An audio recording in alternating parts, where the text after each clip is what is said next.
Hey everyone, it's Nenad and welcome to my channel where I publish videos about real estate and finance every single week. And today I wanted to go over the differences between mutual funds, ETFs, and index funds. That way, if you're thinking about parking your money in any of these three investment vehicles, you understand what the pros and cons are of each, and you can make an educated decision with your money and decide which of these three indexes best fits your personal investment strategy. The basic idea between these three funds is it allows you to invest in multiple companies without having to go through the trouble of investing in each of the companies one by one. So by investing in one of these funds, you're actually investing in a multitude of different companies. For example, you'll see that this index fund that Fidelity offers, FXAIX, it almost exactly mimics the S&P 500. And you've probably heard of the S&P 500 as it's the most popular index fund that tracks the performance of the largest 500 publicly traded companies in the United States. By investing in mutual funds, ETFs, or index funds, you're going to get one major benefit, and that's diversification. And as you probably already know, diversifying your investments is super important when it comes to your investment strategies. So let's say, for example, that you have all of your money invested just into Google. Well, if Google starts performing poorly, your portfolio is going to take a major hit. However, if you're invested in Google and 499 other companies, even if Google starts performing poorly, you have the chance of those 499 other companies doing well and offsetting any losses that you're going to have from Google going down in value. It's important for you to understand what the differences between an actively managed fund is and a passively managed fund is. First, an actively managed fund is when a manager or management team decides which companies the fund is going to invest in. So these teams are going to do their research on different companies and choose which ones they think, based on their research, is going to perform the best. And the whole goal of these actively managed funds is to outperform the market. Now, a passively managed fund is where there are no Wall Street experts or professionals deciding which companies to include in their fund. So these funds are going to mimic an index like the S&P 500, and its growth is going to be on par with the value of that specific index that it follows. Starting off with the first type of index, the mutual fund, which is an actively managed fund.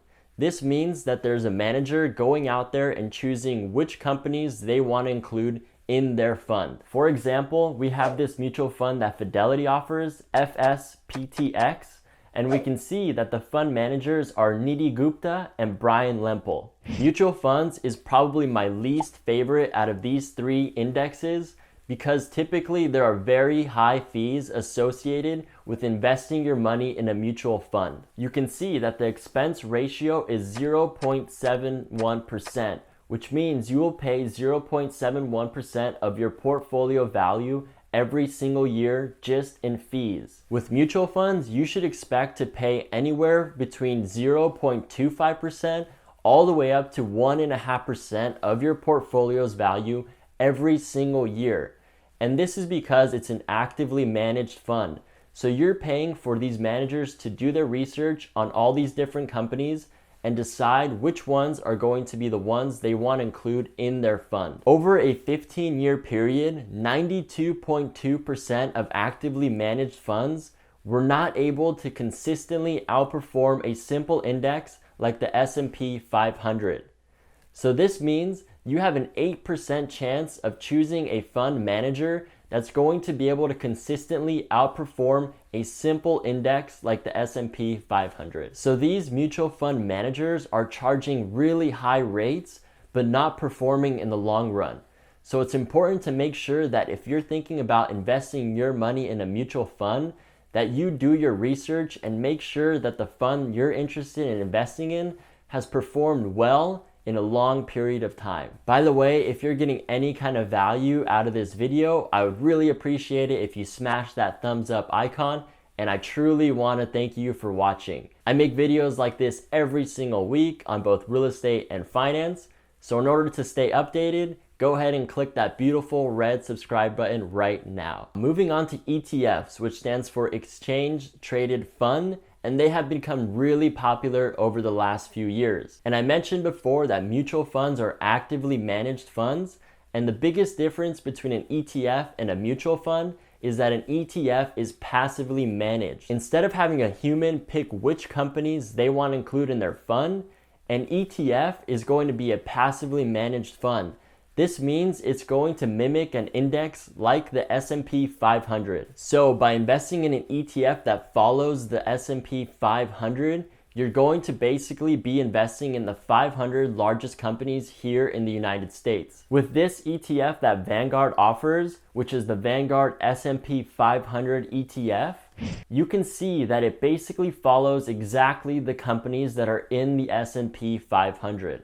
Also, since an ETF is passively managed, there's no fund manager that you have to pay, so the fees are much lower than with mutual funds. And you can see here with this Vanguard ETF, the expense ratio is 0.03% of your portfolio value every single year. Another big difference with ETFs is that they can be traded just like stocks. So throughout the day, you can see how your ETF is performing. This gives you a little bit more control and flexibility for those who are looking for it. However, if you are a long-term investor, this can be a big drawback because a lot of times amateur investors will be looking at their ETF throughout the day, and it could potentially lead to them making a poor trading decision. And one way to get around this is to invest in our final option, which is the index fund. An index fund is similar to an ETF in that they're both passively managed and they both follow an index like the S&P 500. So since it's passively managed and you're getting rid of that active manager,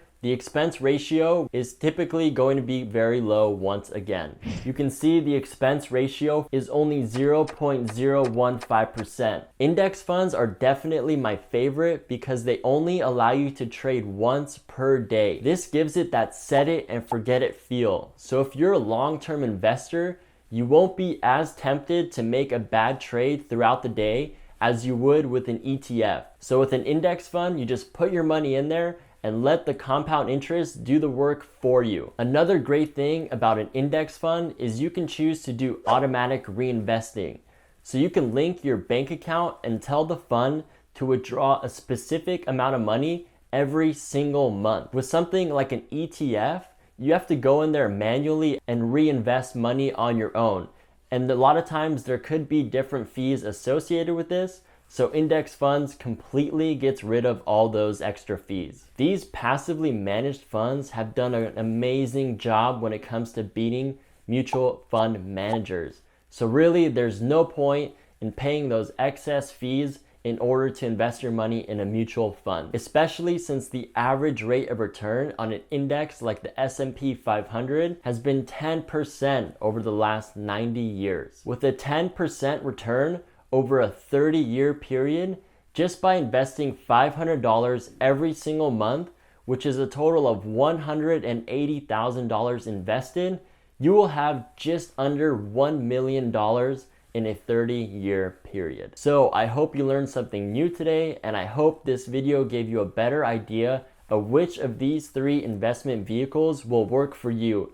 And please always make sure to do your own research before investing your money. Thank you for watching. I hope you have a wonderful day, and I'm sure I'll see you next time.